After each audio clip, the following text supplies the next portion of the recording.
Yeah, no signature is clearly a injuries now. Let the games begin. Don't forget no signature. Your man put Mitchell Robinson in an ankle lock in the middle of a playoff game. Don't play with us. We have no sympathy for Joel Embiid. He signed up for that bum Paul George. Hold on, real quick. Big shout out to no signature. I give you what you want.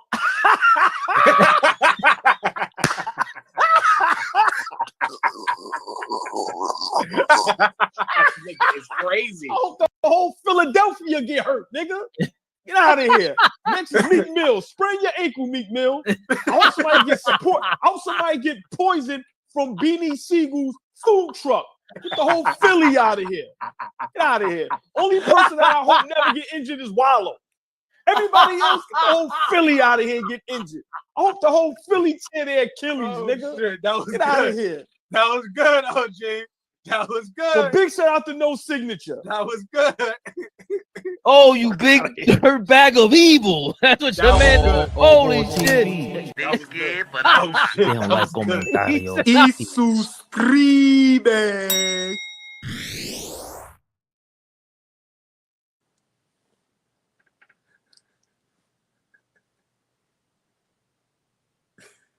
We can't hear you.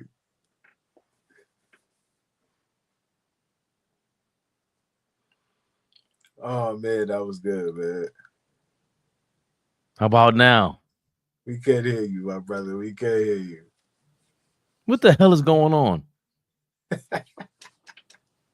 Still can't hear me? We can hear you. Oh, how dare I? Y'all know who that was. Suckers. That was great. That was hilarious. You know who that We is. live. Big Flea. Never the little one, y'all.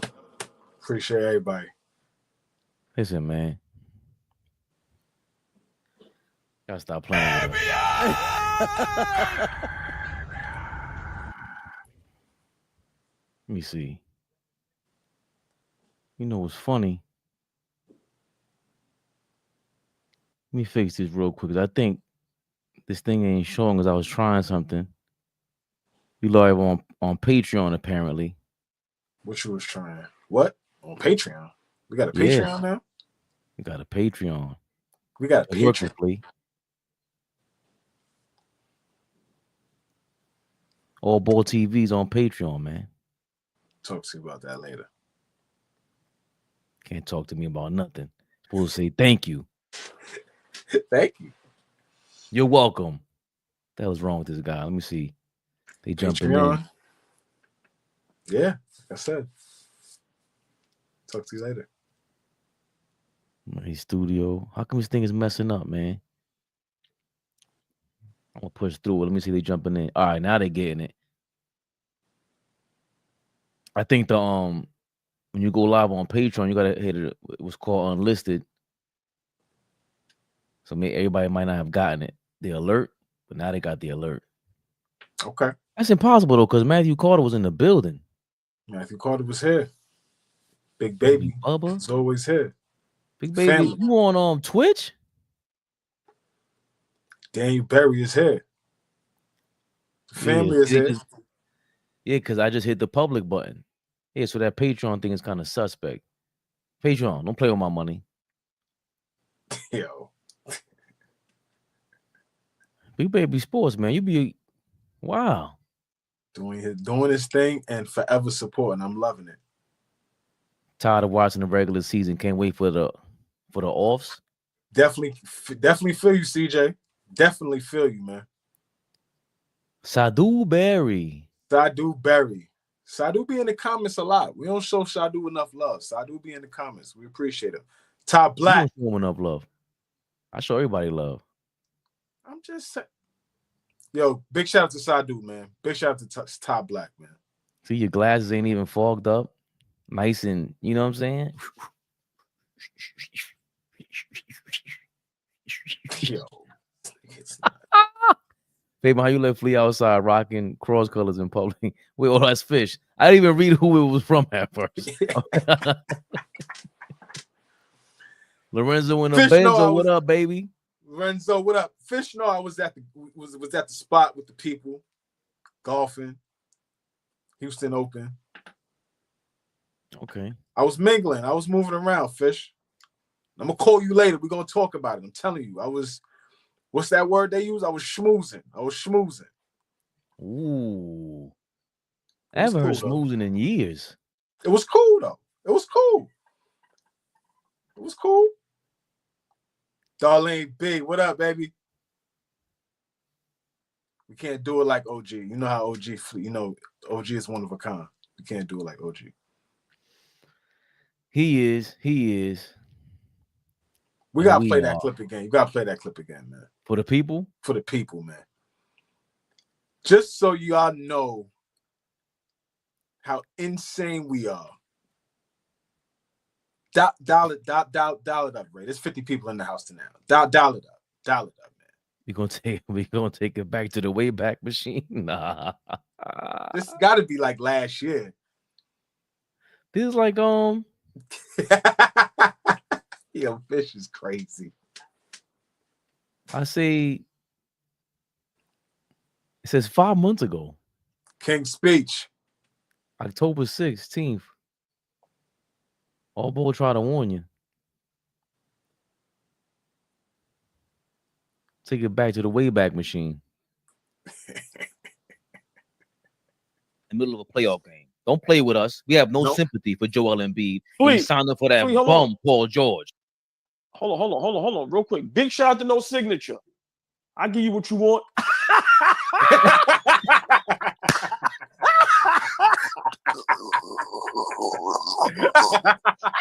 It's crazy. I hope the whole Philadelphia get hurt, nigga. Get out of here. Next is Meek Mill. Sprain your ankle, Meek Mill. I hope somebody get support. I hope somebody get poisoned from Beanie Siegel's food truck. Get the whole Philly out of here. Get out of here. Only person that I hope never get injured is Wallow. Everybody else, get the whole Philly out of here and get injured.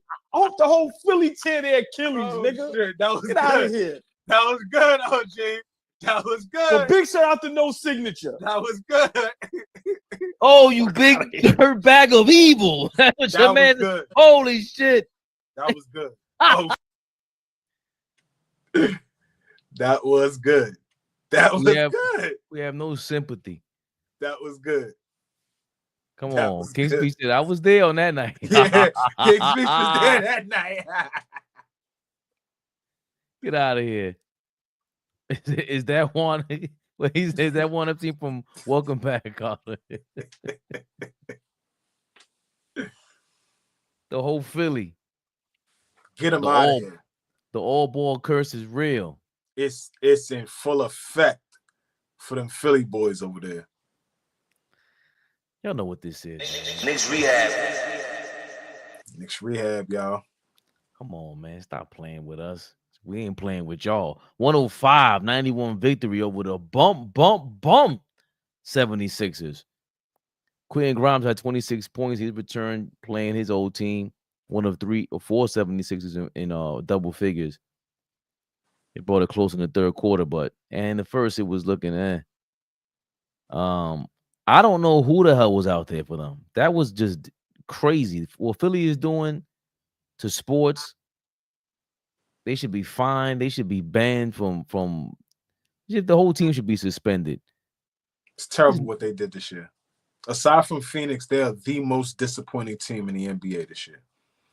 They might way more disappointing than Phoenix because they actually played. They just dirt. Philly, y'all just didn't even get out there. It's terrible. 76ers are the runaway most disappointing team in the league. Shout out to King's Speech because he played a clip, which we should play. I'm going to go to King's Speech's page, matter of fact, so we can react to that. The most disappointing team in the league. And somebody had the nerve to say the Knicks were on the list. And I'm like, I don't care how upset I am. What Cat brought to it, we'll get to that in a second, man. This Knicks Rehab. We reacting to this game. OG, 7 straight games with 20 points.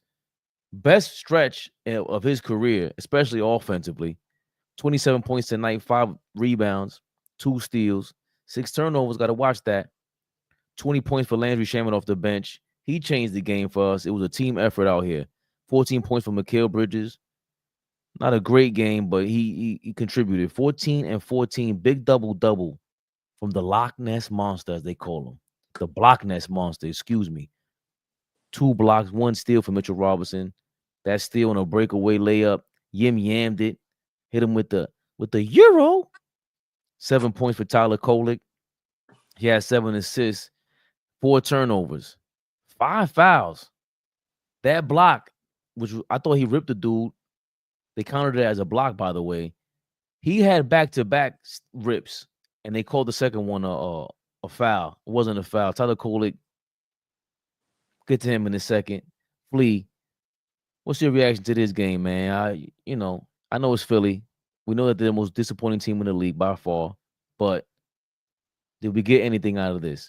Oh, by the way, we're missing Karl Anthony Towns, missing Brunson, missing Campaign, missing Deuce McBride. What else are we missing? I mean, Huck is hurt too. Oh, Huck is out. Damn, I saw him on the bench and everything. We can't discount that. Huck backing up Karl Anthony Towns and Mitchell Robinson right now would have been incredible. Incredible. Great point. As soon as he started getting minutes, he got hurt. Remember? Like as soon as he I was gonna say that, Fish. Go to hell, Fish. Yeah, go to hell, Fish. I was gonna say that, but I just held off. That was too easy. I'm trying not to troll, Flea, because they know what they're gonna do.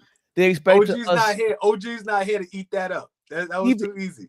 Even AllBall says, let me chill with the Tibbs hate, and I drew him in last game. But I'm not sure if I can complain about Tibbs this game. Maybe in the third quarter when the game is getting close. But what's your response to this game, man? Big Mitch game. You've been, pushing for him to play more minutes. Are you still pushing for that? How does everything look with the Knicks right now? No, for sure. I'm definitely pushing for Mitch to get more minutes. The way he looked tonight was, in my opinion, spectacular. How aggressive he was in the offensive and defensive glass tonight. Was active. He was, changing shots, blocking shots. He was great tonight. I thought everything that he brought on the defensive end. I mean, we are playing an undermanned Philly team, right? So you gotta count that. But he is out there. He was aggressive on the offensive end as well. I think Mitch was one of the biggest differences tonight. You can't discount what Landry Shamet did coming off the bench. 20 points tonight. Season high from 3 tonight. Like, he was special tonight. I think, if we can continue to get that kind of output out of him as just being a knockdown shooter, I think that unlocks something off of our bench, right? We found out that DeLon Wright actually could still play basketball. I think DeLon Wright, needs to get Campaign's minutes, in my opinion. Big shout out to Campaign, but I would much rather a bigger guard who can still shoot the ball and he could defend. Yeah, I've liked what I've seen from DeLon Wright the last couple games. You never know what you got on the bench until you play it, right? So I thought he was I thought he continues to be good. And obviously OG Anunoby, I can't say enough about OG Anunoby, right? Continues to elevate his game on the offensive end. I don't have to say anything about him defensively. We know who he is on the defensive end. Straps up, knows how to get a stop, deflections, steals, block shots, is always in the right spot on the defensive end, right? That's a skill, knowing where to be, especially on defense. So, as a team tonight, we played great. There was some lows, especially that third quarter. I thought we took our foot off the gas. I thought we allowed them to get comfortable. They started hitting shots, and then you allow the lead to get down. But as soon as we start stepping on that gas and continue to just play with confidence, I thought you get good minutes from guys right now. Not a lot have to have Cat out there. Obviously, Brunson is coming back, but you get a look at what we have, and I think you can put some trust and some confidence in guys to be able to play more minutes now. You can trust Shammy. If he's hitting shots, play him, because he's going to play tough on defense. If he's not hitting shots, he's pedestrian. He can't play. It hurts us if he's not, comfortable out there on the offensive end. You can figure out different lineups now. Now it's time, we could talk about the Tibbs thing, but now is the time for him to figure out how to coach, because he has something over there. You can't just leave that over there. You got something over there, man. This elevation of OG Anunoby, man, like I'm extremely impressed. I did not see this coming. The ability that he has on the offensive end, how aggressive he is, looking for his shot. I don't see this. It looks different. The numbers may look similar, but this looks different to me. This looks completely different to me. So I was impressed that we handled our business against a team that's undermanned.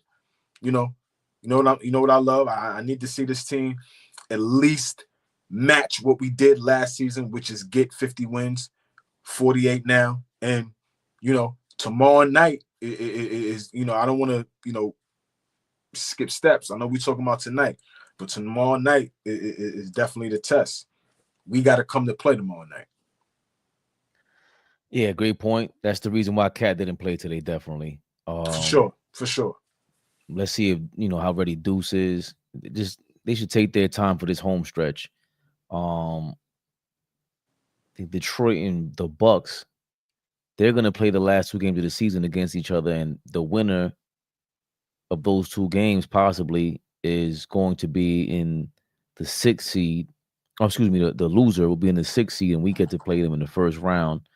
We can maybe go back, touch that topic later on. But DeLon Wright, shout out to my man Z-Mac, Zane. I sent you that tweet earlier from Zane. Yeah. Because I didn't think about that. DeLon Wright taking over Campaign's minutes. It makes the most sense. I love it. And from what I've seen the last couple games, bro, what you think? Like, come on. But DeLon Wright was a +10 in the first half, and Kolek was +5, and they ended the game. I think Kolek had the highest ± tonight for us, if I'm mistaken. Oh, Bridges had the highest. Oh, Bridges had the highest. Okay. 23, 17 for Anunoby, and 12. Third highest was Tyler Kolek, and that turned around. He came in late in the third, early fourth. DeLon Wright was starting to, he's heckling Hyde. Jekyll and Hyde. He's Jekyll and Hyde, man. I think Tibbs is still right for starting DeLon Wright. I don't think Kolek still has shown the poise, the maturity, just physically. Clyde, I don't know if he said it before because I didn't listen to him the past couple games, but he said, Kolek was open from 15 feet. You got to be a threat at all times or be a threat from there. And that's what I always stress about someone like, Larry Bird is crazy to, compare him to. But that's what made Larry Bird dangerous. Just to be able to pass and shoot from so many spots in the half court is a dangerous player. And Kolek just hesitating like that. It's not like we don't think you can shoot, but you're not going to get rid of that. I don't think you don't get rid of that, those nerves, and you get into I think that's a bad habit to develop, passing up the ball come playoff time when Josh Hart ain't a great shooter, but all of a sudden last playoffs he was shooting like 45-50%. He really confidence. That's confidence though. When you see the ball start going in the rim, you start shooting that thing with confidence. That's all confidence. All confidence. Confidence, and how do you develop that? Just not thinking about. And Jalen Brunson, when they sat down, I seen a clip when he sat down with Josh Hart during the Roommates episode recently. He said, it's like too much talking before the game, too much prepping. Leave that alone. Get on the court and just play your game. And that confidence is gone in his shot, though, with Josh Hart. And I don't want that to stay that way for Kolek, man. He has to be able to just pull the trigger quicker. I see you giggling over there, man. What you talking about, Lee? No, because I'm laughing at the comments, but I'm also laughing at what you're saying right now because you're spot on. You know what I'm saying? Just in terms of like what you keep saying about Kolek thinking. He's doing a little too much of that when he's able to get something at the rim. He has a lot of opportunities when he's mixing it up at the rim. He had an opportunity to hit 1 3 tonight, but he had another opportunity to hit a 3, which I thought was a good shot, but I felt like he rushed it. He put a little too much on it. You could see a guy thinking about what he's doing before he actually does it, right? If he shot the ball the way he passed the ball, he'd be it takes his game up to the next level. And I think he's on the way. I don't think he's not going to figure out how to not shoot the basketball. He passes extremely well, and that's going to keep him on the basketball court. You said about the poise.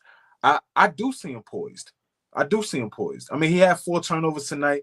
You got to clean that up. But at the point guard position, having the ball in your hands, if you turn it over a lot, he'll figure that out. But in terms of his MO, he's not a high turnover guy. We've seen that already. He went through 2 or 3 games where he didn't turn the ball over at all. So tough game tonight. I think, you got to still play him. He got to play through this. You got to play him, Fabian. I don't think because if you kill his confidence now and then you call his number, then what? Well, I'm not saying not to play him. I'm saying, okay.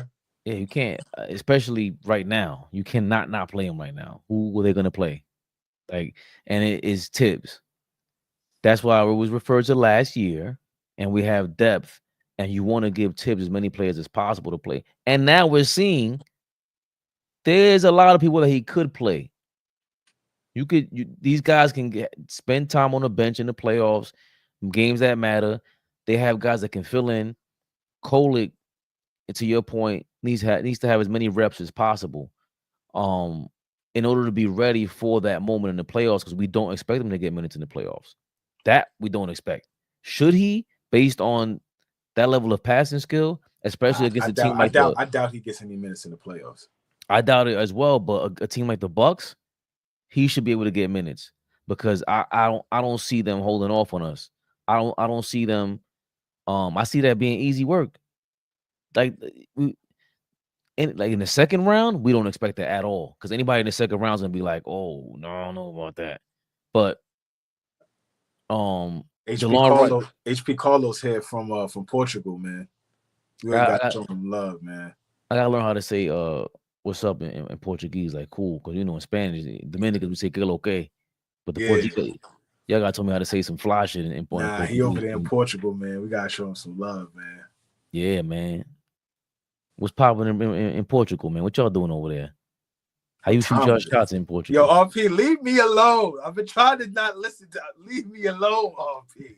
He's always but with DeLon Wright though, I still think he's NBA by poise. I'm talking about like his body's not gonna. He already knows what to expect. Almost like, oh that's not my Sapase, really? My ankle ain't. No, Drew. Right. He can take a hit. He knows how to get to the basket. He's already had the experience. This is what he's a bigger guard though, and that you need size, especially in the playoffs. You need size against some of these guards. I forgot that he can actually play, because I haven't seen him out there. So, well, alongside Mitchell Robinson, OG Anunoby, OG is just going crazy. This is before we start talking first, second option though. He has to have more of this. Just quoting Flea, do it again. Do it again. And I'm telling you, you're not gassing me up. I saw the defense last year and I went crazy and I said, yo, bro, I don't know if there's 5-7 guys better than this guy on defense. I've never really watched his games. This is kind of crazy. And now this year, I'm not going to be able to say there aren't, because let's say it's one or two options for every team in the league. So let's say there's 60 options in the league, top 2 options. He's a top 60 option in the league. I don't know about that. You know what I'm saying? Like, that's tough. Can I say something? And I just want to highlight what Drew. I just want to highlight what Drew was saying. And I think this is what I was saying earlier today, offline. I was talking to my brother Simon. Big shout out to Simon. And I'm just talking about the maturation of how OG is blossoming into an offensive threat. We remember Kawhi for being just, and I think I was talking to you about this too. Like, we remember Kawhi for being this just defensive juggernaut, right? Obviously, back-to-back defensive player of the year. But at one point you started to see him like turn the switch on the offensive end, being able to be that mid-range killer with 2 or 3, 4 dribbles. You couldn't do nothing with him. In that phone booth, you dead, right? And so I'm not saying that OG is going to be Kawhi. That's not what I'm saying. What I am saying, though, is the offensive progression is somewhat similar to what I remember Kawhi going through, like seeing him being able to carry an offense for a period of time. We watching almost a month stretch. Cat hasn't played the best basketball. He's played well. Nothing against Cat. We love Cat. But he hasn't played up to his, tip top. We know what he looked like in the first quarter of the season. Cat was an MVP level type player first quarter of the season. I'm saying since Brunson has been out, OG and Mop has carried this offense. Bridges has been great, no question. But how aggressive OG has been, I really liken it to what I remember Kawhi doing. But like you said, do it again. Do it again. Because if you continue to be this offensive threat, it's up. It's up. We a different team. That unlocks things. Now he's just not the guy to just, go just guard the best player. Now you can get some reps on the best player, but guess what? We need 20 to 25 from you tonight, OG. You're capable of it. So I think it's when we start comparing people and people, they start getting soft, man. I'm using that word. I hate Draymond, these guys, or the old era don't respect the new era. Old people will never respect young people. That's how it is. And you're supposed to get disrespected. I'm tired of this now, too. All the cultures we ever talk about around the world, you're supposed to respect the older people. One day you will be old. That's just what it is. And you don't think so because you think you're young and you ain't got none of these grays yet. When you hit 40, this shit hurts, man. And it just is what it is. And when you compare someone to the old school, like a Kawhi Leonard at this point, because he's kind of like old school now, just by pulling his stats up, third year in the league, he finished 11th in Defensive Player of the Year. Fourth year, he was 10th MVP voting, and he was a Defensive Player of the Year. Next season after that, second in MVP voting, Defensive Player of the Year. The next year after that, third in MVP voting, third in Defensive Player of the Year. He's not quite. OG's not quite there. No, I'm not saying I am not saying he's that. I'm just saying the offensive progression of what we're seeing is something like a Kawhi like. It's not who Kawhi is. Kawhi is here. OG is here. We clear on that. I'm clear on that. I'm not. Please be clear on what I'm saying. I'm just saying the level that he's going to, what we're unlocking, what we're seeing, is what I remember. How I was like, damn, I didn't know Kawhi had that. And at the same position, at the same spot, I'm saying, damn, okay, I didn't know OG had that. And I was gonna liken it to everybody being a fake ass Michael Jordan in the 90s. I see a lot of Queen shout outs. Big shout out. I see a lot of Suffern Boulevard. I see a lot of Farmers Boulevard. Big shout out to Linden Boulevard. Throw that in there too. Everyone was likening Michael Jordan, just shouting. They were trying to copy him in the 90s. They had a bunch of no frills versions. We could go down the list. But when Kobe Bryant arrived, that was part of the hate for Kobe. But the fact that he was trying to be the greatest meant everything. So if OG Anunoby wants to be the Kobe Bryant, so Kawhi Leonard is Michael Jordan. Here you go. Here you go. Listen, I'm not mad at it because he has to definitely Kawhi Leonard out there be looking like Michael Jordan. And I don't care what anybody says. The Ant-Man comparison, when you a big athletic perimeter player and you're agile and you're smart and you push and you give effort, you learn the game. When your mid-range game looks a certain way, the way you move, it's going to remind you of Mike. It just is. And Tory B is here. I'm sorry, Tory B. I cut you off, bro. I'm sorry, but Tory B is here.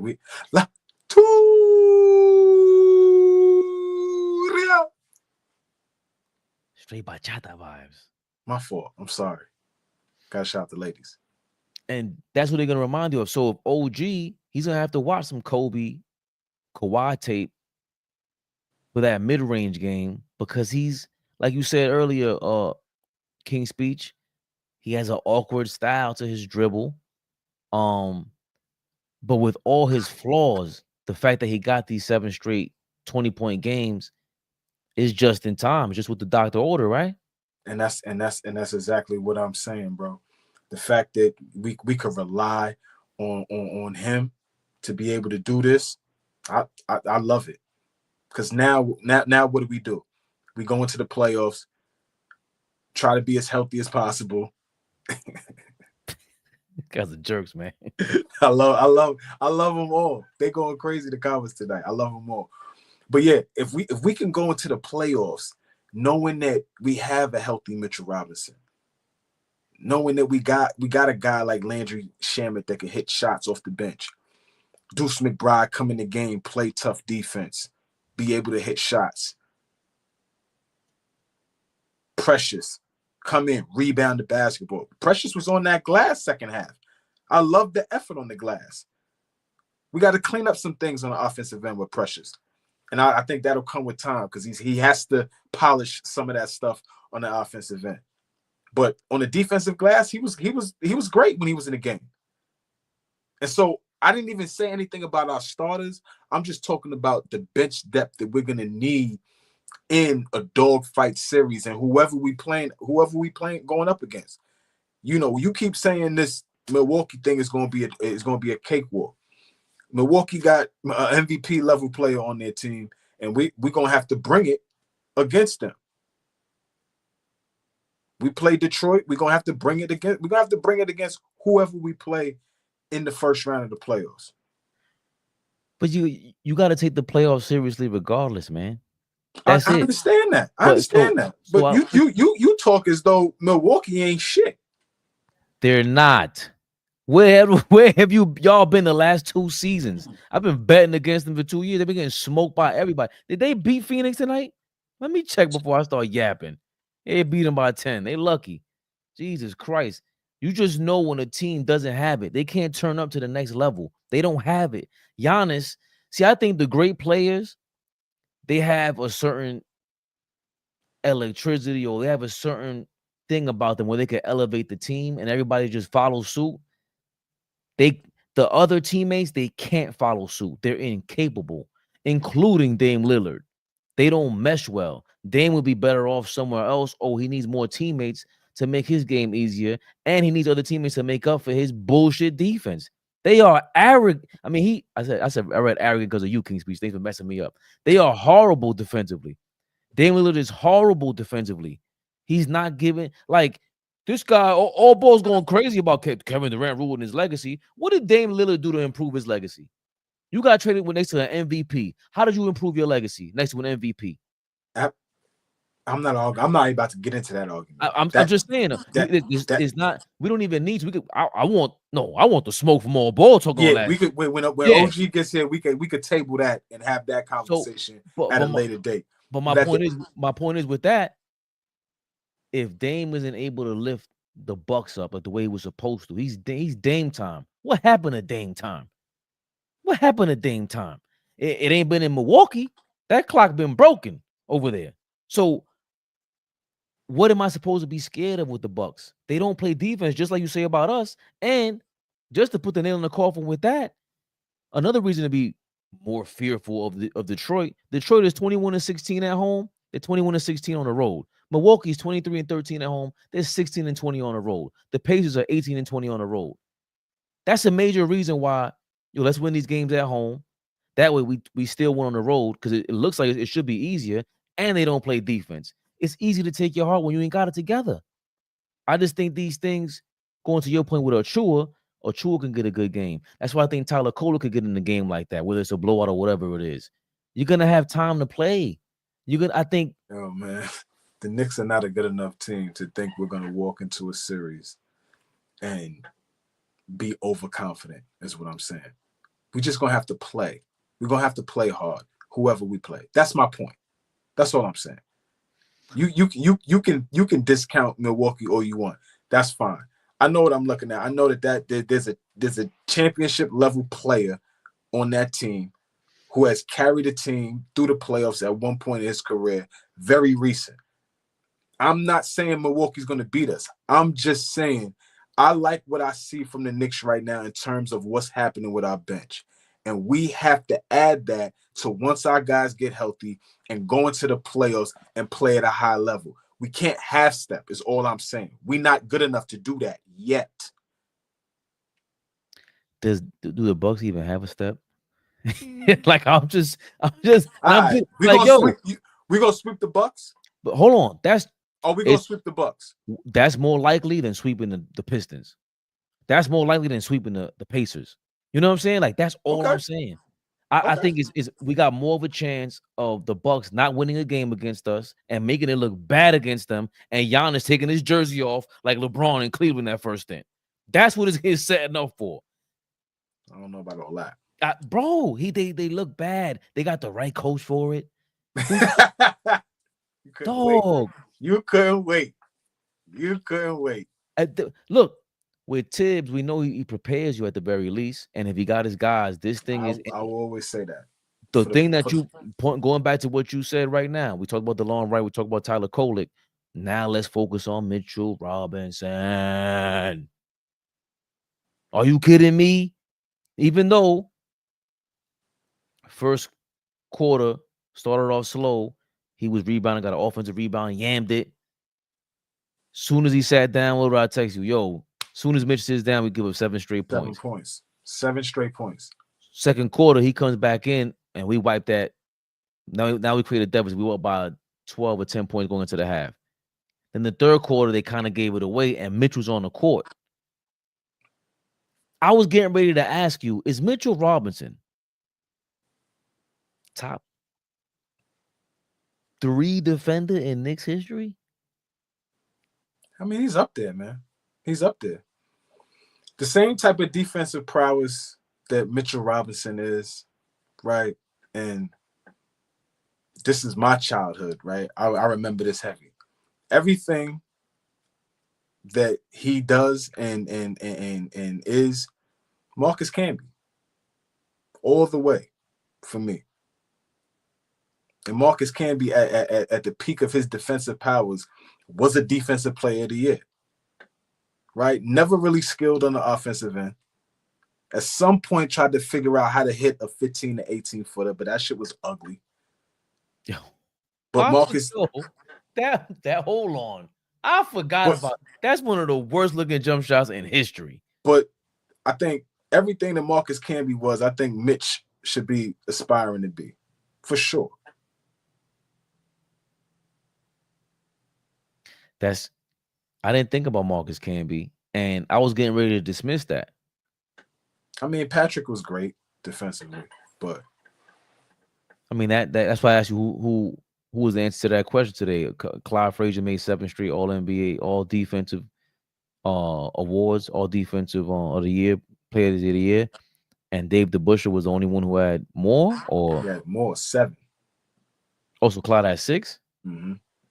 So, that's going back, and we really can't grasp. We have to ask shout out to Dom. We gotta ask Dom how good DeBusschere was defensively back then. But Mitchell Robinson, I'm really glad Mike Breen reminded me last year before Mitchell Robinson got hurt. He was playing the best that he ever played in his career. He looked amazing. We didn't have any championship hopes then either, but he was looking like a defensive player of the year candidate last year before he went down. That's not talked about, because I did want to ask you also, how far off is he if he's healthy as the best defender in the league? What he does is crazy. What he does is crazy. He affects us defensively on another level. I think there's a lot of guys in the NBA right now that are playing some pretty good damn defense, right? Before Wemby got hurt, I think he was otherworldly defensively, and that's not just even blocking shots. I'm just talking about what he was on the defensive end was crazy watching him, right? And this is a kid to us, right? Young man, but this is a kid to us. For him to understand NBA defense like that already, crazy. So I think Evan Mobley is amazing right now on another level, right? I mean, say what you want. Draymond Green that had a damn good year on the defensive end. You know what I mean? You watching him, you know what he's been doing, right? We don't really care for the antics and what he comes out of his mouth. But if you just watch him, yeah, he's been great defensively. But Mitch is definitely, I think we're going to see, again, what I say always, next year, this team and how we utilize Mitch, I think it's going to be on another level. Immediately all defensive teams for Mitch next year. We're talking top 5 defensive team in the league. It's no surprise, Fabian. I'm gonna give it back to you. It's no surprise that now all of a sudden we a top 15 defense in the league. Now, since Mitch has come back. And we forgot last game against Portland, Cat was having a terrible third quarter. I think Kamara we forgot. I said Kamara disappeared, but Kamara was one on. I want to rewatch the game. I can't rewatch it because I switched cable boxes, so I can't record I didn't record the game. And then NBA.com, they don't have it available yet. But right. I wanted to see how Kamara played Cat because Cat had to sit down. That was a good switch by Tibbs. They sat him down. Mitchell Robinson was in the game, and they shut Portland down, Flea. He's on a different. He's just on a different level, man. Like when you put him in the game, the guards have to think about when they penetrating. You have to think about him when he's on the glass, right? So he kills a lot of possessions for teams, and he adds so many for us. That offense, the type of offensive rebounder this guy is on a different level. On a different level in terms of against his peers. We're talking about the landscape of the league. Think about think about your best offensive rebounder. Everybody in the chat, think about your best offensive rebounder right now. Mitch is right there with them, if not better, right? And when you talk about offensive rebounding, when you talk about trying to help guys get in rhythm, if guys are missing shots, guys get down when they're missing shots. But when you get that extra possession, it's like, oh, okay, we get another shot at this, right? We get another opportunity to get it back. Like, so if we could utilize him well, and I don't know how we're going to do that, right? Do you play him with Cat? Do you play him with just the second unit? Do you bring him in when you take Cat out? Because when we was taking Cat out, it was about the 5-minute mark of the first quarters. We usually take Cat out the game, and we go to the bench. Is that when we go with Mitch, right? So it's things to think about for Tibbs, for sure. I think that's going to be a matchup thing because if we play Cleveland second round, that's a must. He's starting because he puts fear in their hearts. The offensive rebounding, thanks for reminding me about that. That's incredible because just what takes place during his kind of offensive rebound, it's not just like he snatched it up and he's just throwing it down. The tipping it to himself, smacking it back to the backboard. Now the transition is like the guards they stop and then you got to pay attention. You can't just sprint down court. There's something still going on underneath the basket.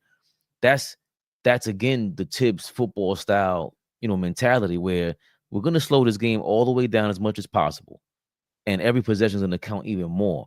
If you make every possession feel that much more like it's the end of the game, Mitchell Robinson helps that happen. Like each possession is gonna have more weight to it. He brings that alive. Josh Hart doing that. But it's a lot harder for Josh Hart to perform those offensive rebounds and get them compared to with Mitchell Robinson. He's 7'2" or whatever it is. And I like this question from Monkey Wrench real quick. Favorite real question. What do you think qualifies someone as a good defender? Are we only looking at blocks or on-ball defense or help side? What are we looking at? I mean, you answered your own question. I think all that, Flea, right?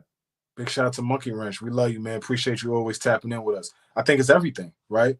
Especially if you do. I mean, and it all depends on the type of defender you are, right? If you are OG Anunoby, Kawhi Leonard, Draymond Green type defender, there's some other expectations of you. If you were Jalen Suggs, Drew Holiday, Tony Allen, Derek White type defender, right? Other things are asked of you. If you were Mitchell Robinson, Rudy Gobert, I know people don't like him, but it is what it is, right? If you're talking about Ben Wallace, Dikembe Mutombo, those type of defense, right? Like everybody, great defenders are great defenders, but they all are asked to do different things, right? Because now, if you Drew Holiday, now you got to contain the basketball, right?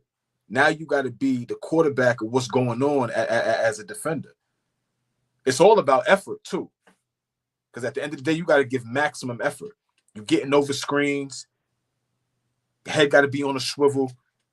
Not allowing yourself to be screened. What do I always talk about? Coaches that tell you that for forever. I don't give a fuck if they come in and set a screen. Don't let yourself be screened, right? Make it tough to be screened. Blow up the play. And I think great defenders do that. They meet you where you trying to go. Fighting over that screen, hedging, talking, communicating, all of that stuff, I think is all encompassing. I don't think that Mitch is that type of defender where he's calling it out from the paint, right? Where he's pointing this way, pointing that way, letting this stuff. But I think he has great instincts, right? If the next level for him is being vocal, shit, right? Because you see him on Instagram, you see him on the social media. He's got a personality, right? He's a fun-loving dude. But I think if you can harness that into some type of energy on the basketball court in terms of communicating with your team on the defensive end, that takes us up another level. So I think that's I think that's how you touch everything on defense. In this era, switching is everything. Oh, and for sure. That goes back to what you were saying with the picks. You can't get screened. And then because the game goes so fast, I can't watch it. Like back in the day, you can watch it and it's like more like baseball.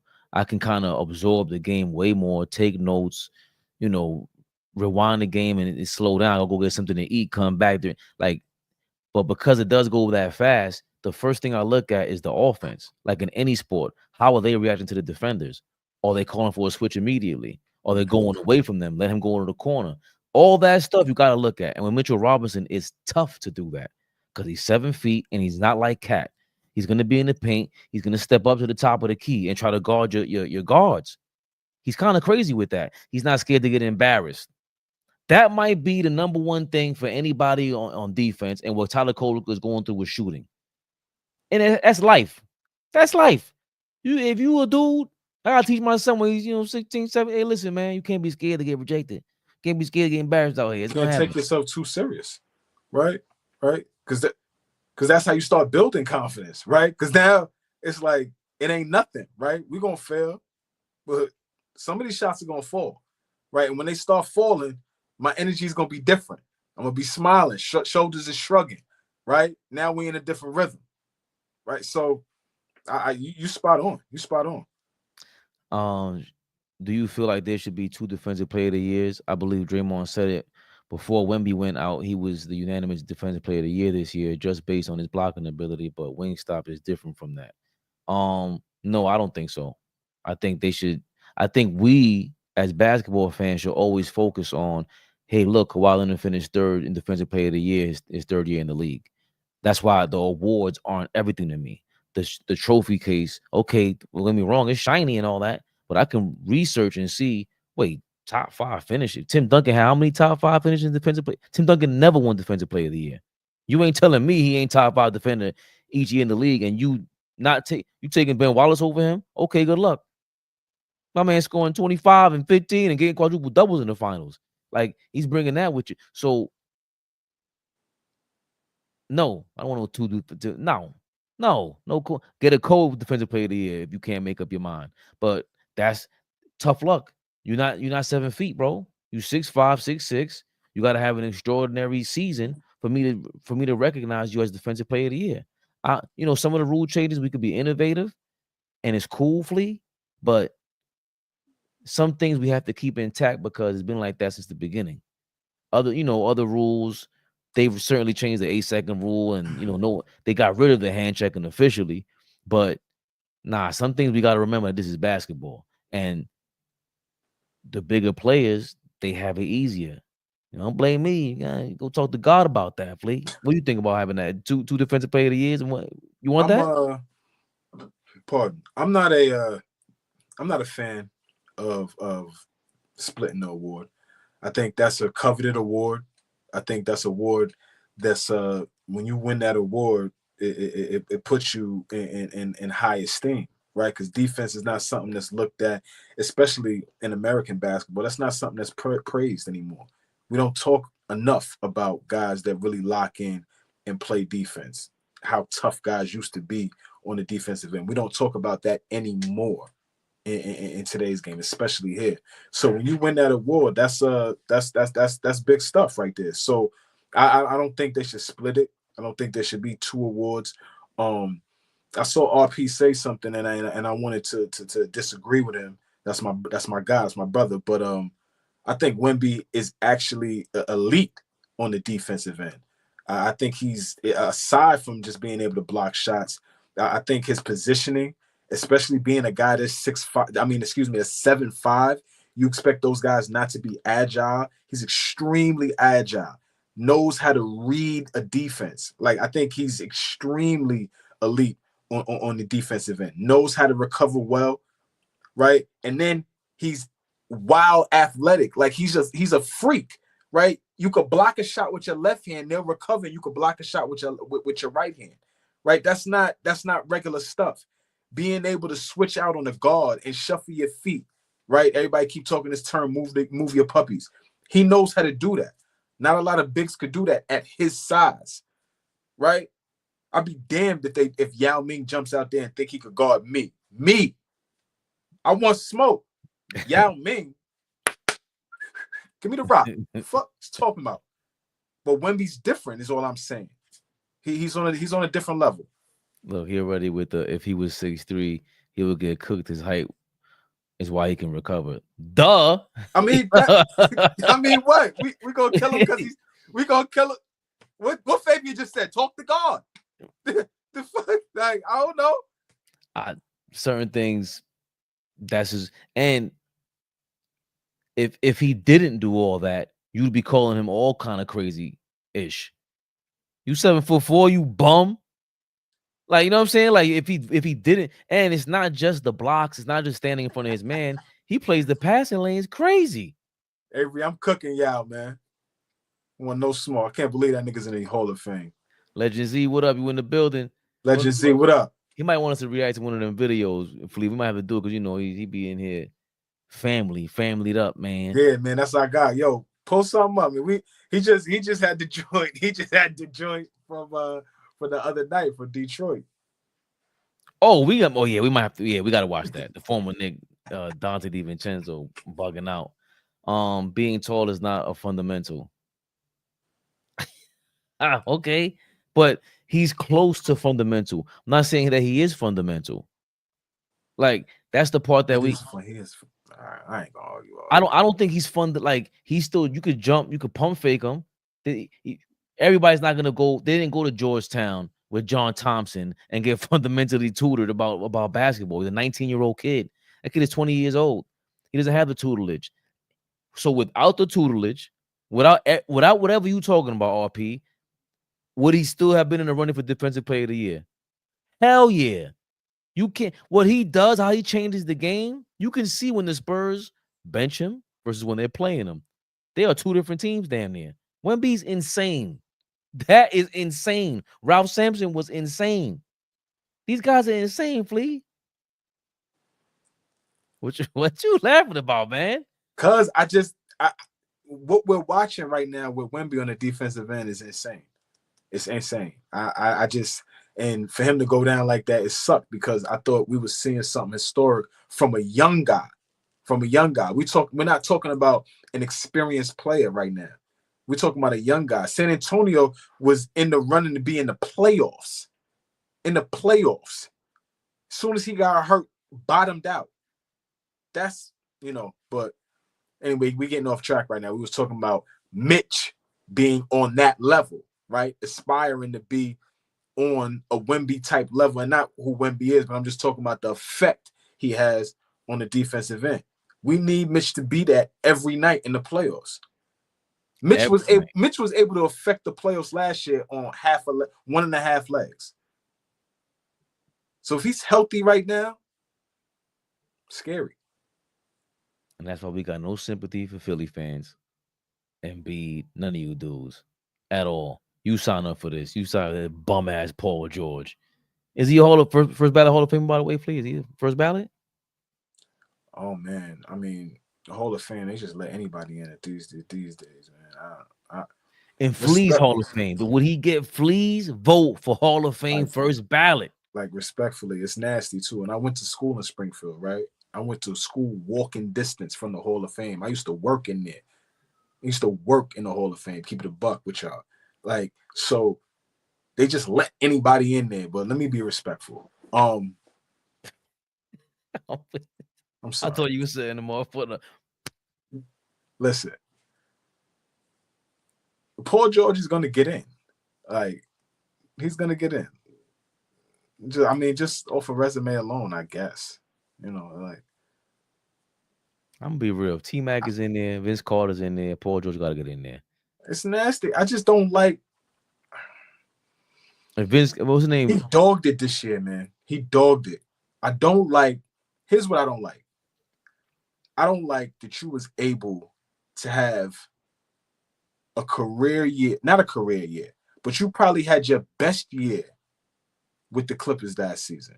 Your best year with the Clippers last season. Play 74 games, something like that. That's the most games you played in like 4 years with the Clippers. You did all of that just to be able to garner a contract. Is that smart? 1,000%. I'm not saying nothing about how you got to the money. That don't have nothing to do. I'm talking about basketball right now. The fact that you was able to play at that level and then not be available for this team this year the way you needed to be on the level that you played last year, that's garbage to me. That's trash to me. That ain't it. That's not what they paid for. The team didn't even expect that.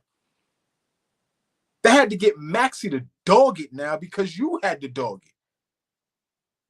All right, we're going to sit you, Maxey, because these two niggas is, especially Paul George. We know Embiid, but this nigga came here, robbed us, and we couldn't even get the first season out of him. So now we banking on the next 3 seasons. There's a target on their back now. Watch when Philly come back next season. Target. You think so? Because they're going to think they're coming back like they're going to do something. They're not doing shit. They're going to get their heads smacked again. Listen, man. Like you said, enough. Nasty what they did there, man. It's disgusting what they did there, man. I hate that. $200 million? How much he got from them? He got the max, right? $50 million a year.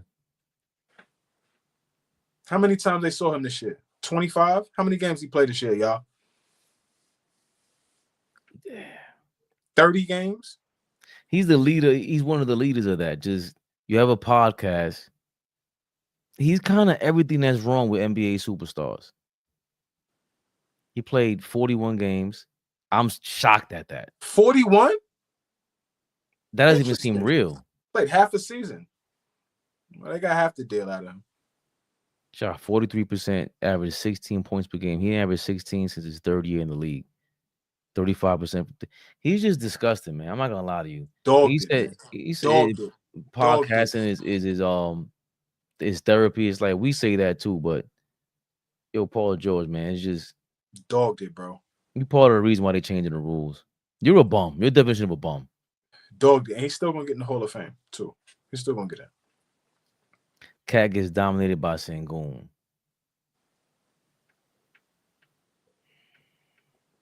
I can't remember. On defense. Yeah, who doesn't dominate Cat, right? Like we kind of expect. I'm not arguing with nobody about Cat's defense tonight. I did that ad nauseum the other night. They had me up here looking like a lunatic. Not doing it tonight with y'all. He said, y'all. Who the fuck gave his man? Who gave his man a drink and a microphone with a camera? Was he? And he said, nah, for you good. They put the lighting for you and everything. They handed you another drink. Whoever was with you that night is not your friend.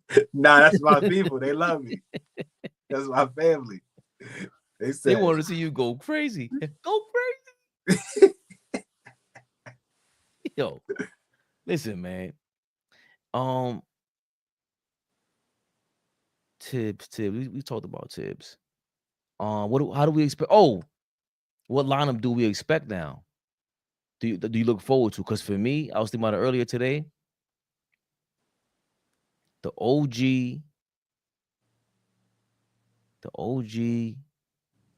Deuce McBride, DeLon Wright, Mikal Bridges, somebody else. Yeah, that's tough. With Mitch,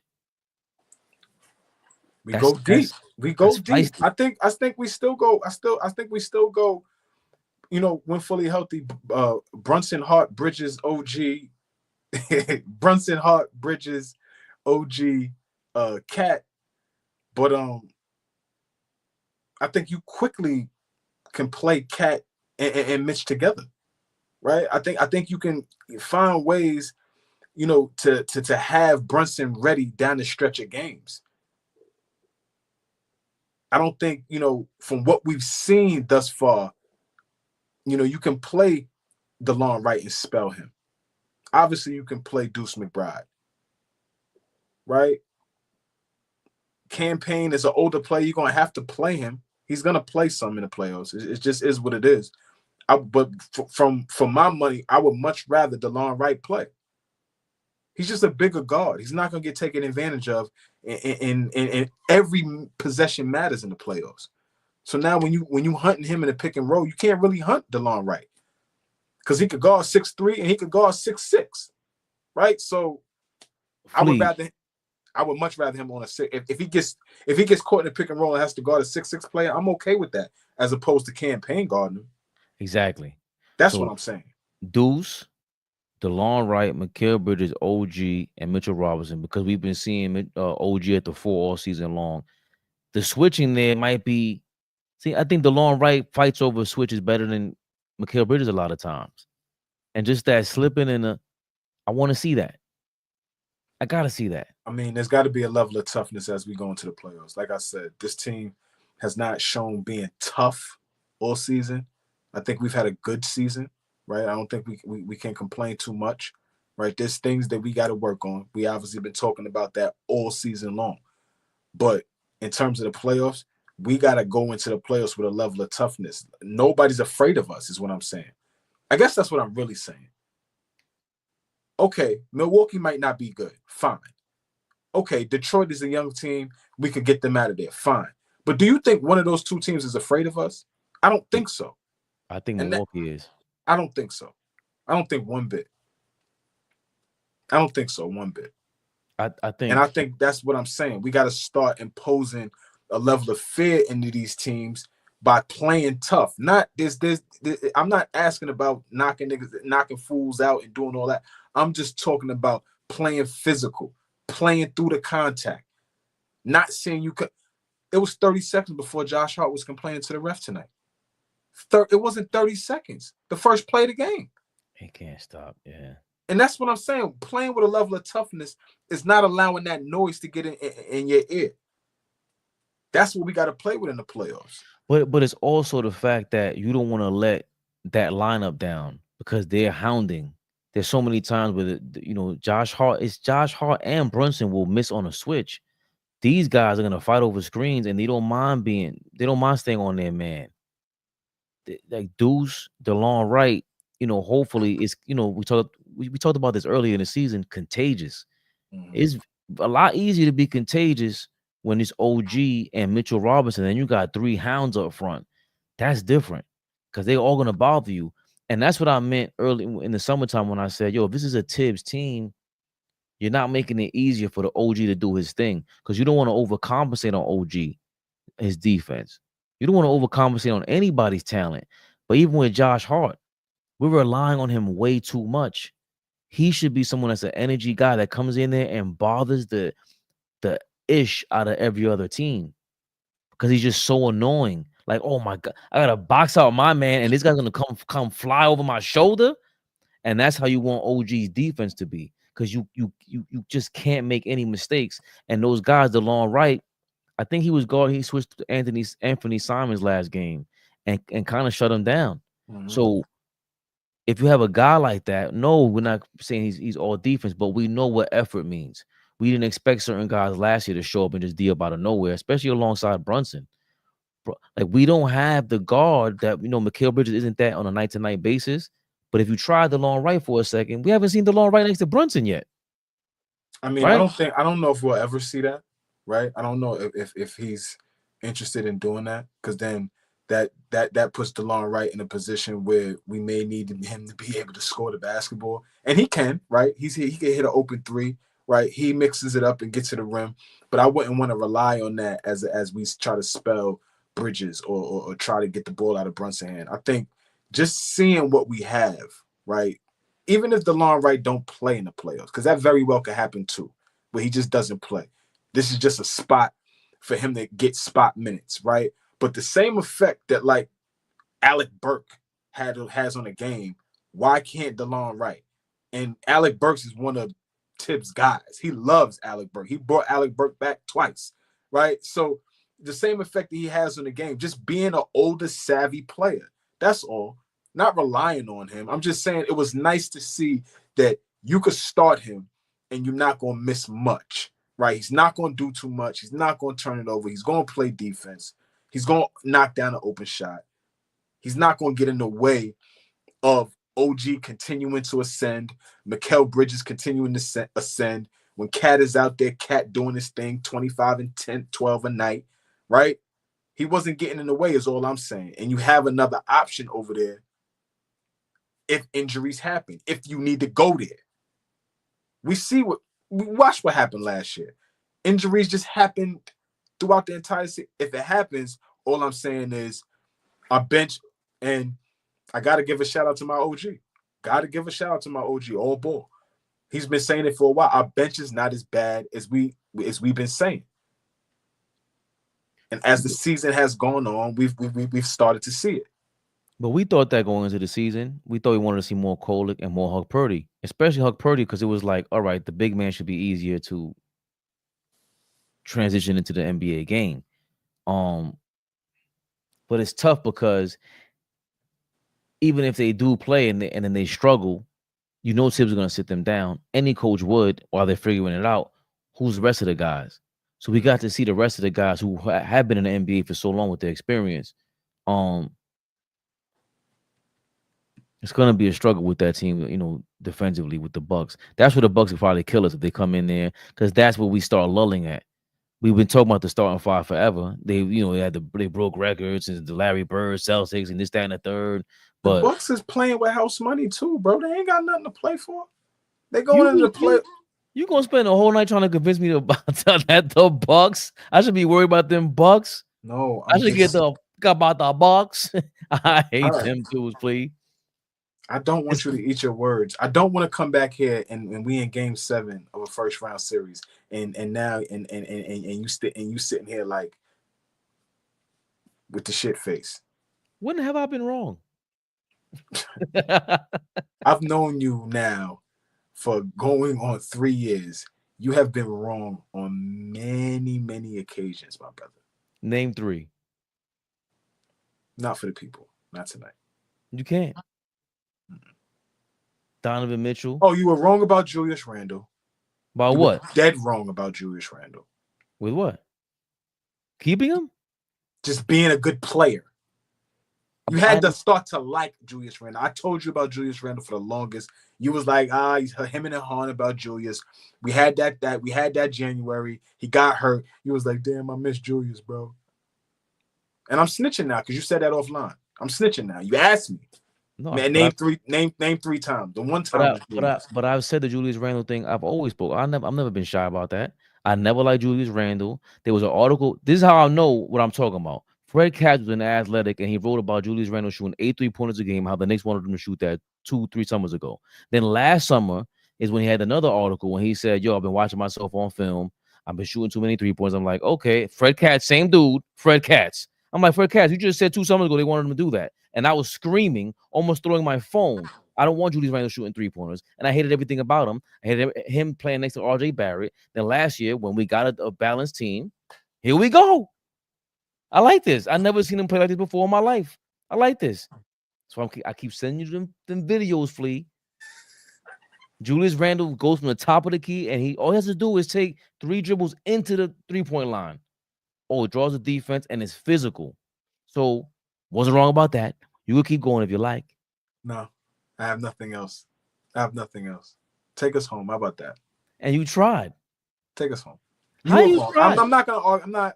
I'm not in that bag tonight. I'll be back though. I'm not in that bag tonight.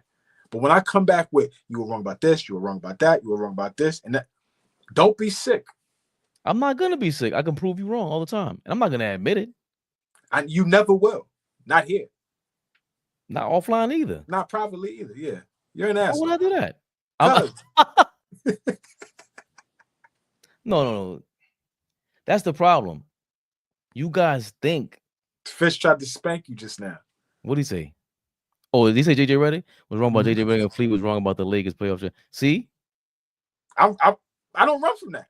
I don't even remember that. Huh? I don't even remember that.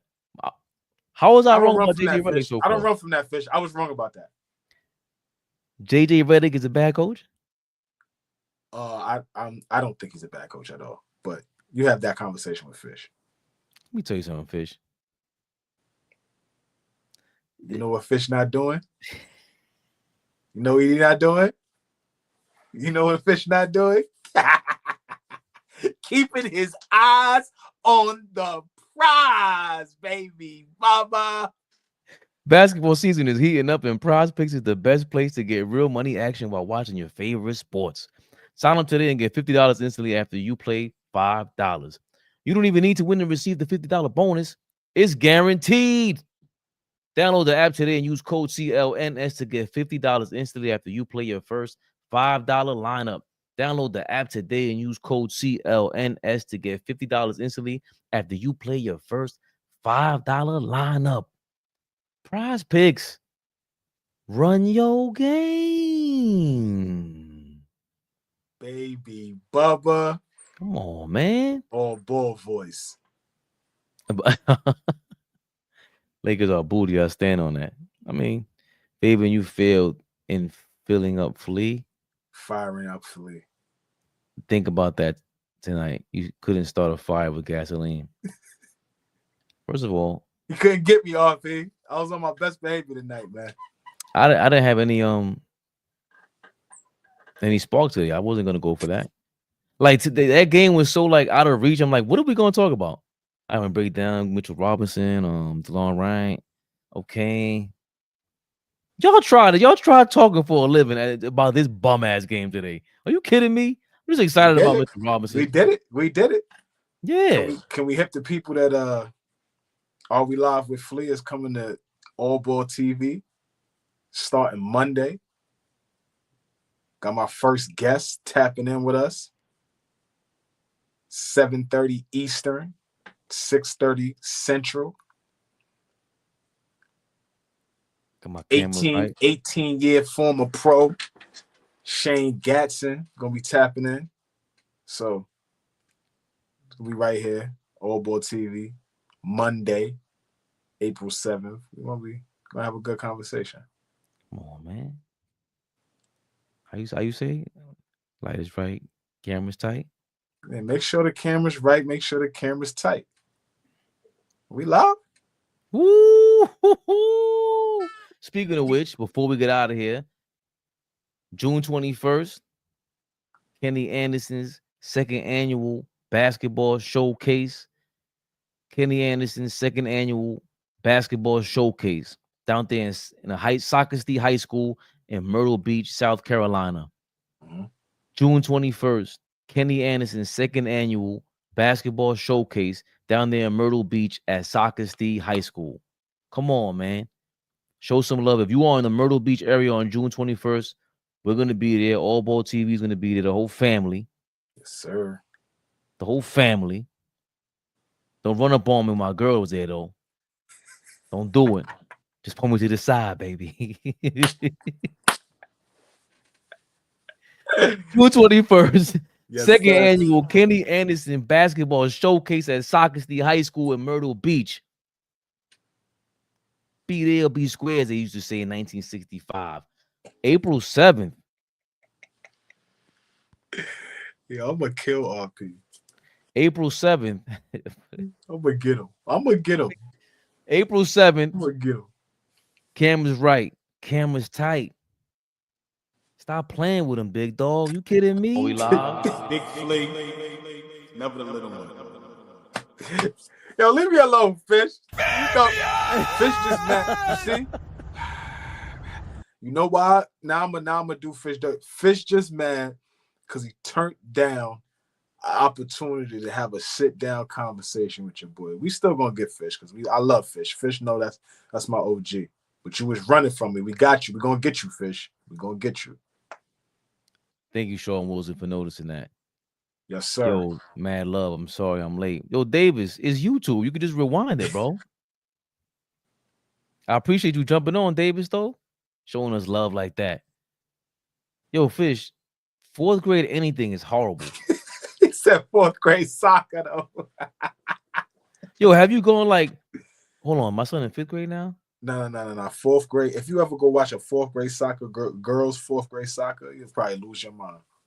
They ain't just girls, bro. Everybody sucks. There's very few boys that are nice.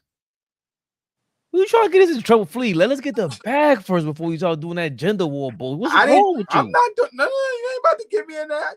You know I got a baby girl that I love more than anything in this world. Nah, you ain't about to get me in that bag. Well, and you went to her soccer game, you were like, yo, y'all trash. No, I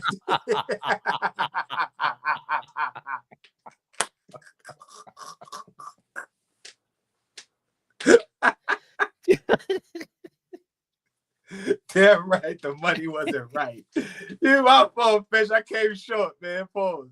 Davis, I'm glad somebody finally asked. AllBall, he thinks he's cat. He cat. You know what? At least he's locked in sync with his man. You know what? It's Philly. Hello, man. Yo, I got allergies.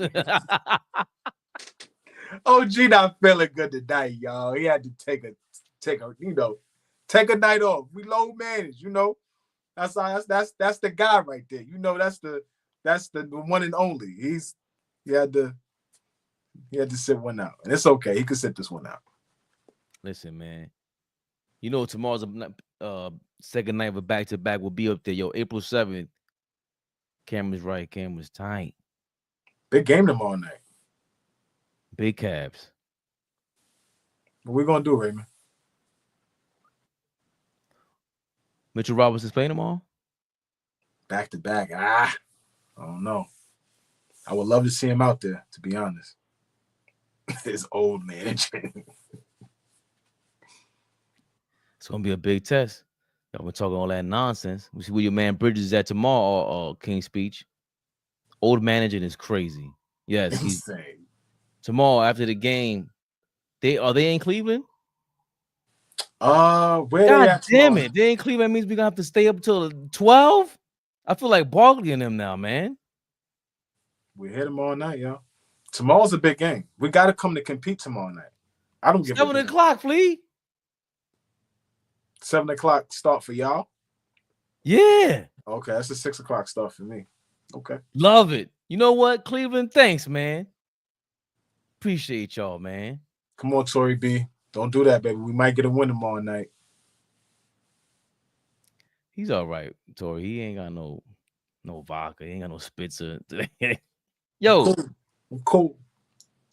Yo, today's way too cool. Get the fuck out of here. Yo, tomorrow, man. April 7th, AllBall Live Flea. Big guest. June 21st. Kenny Anderson's second annual showcase. Us. This was Knicks Rehab. AllBall TV. And we out of here. AllBall TV. They scared, but I'm not. They don't like comentario. Y suscribe.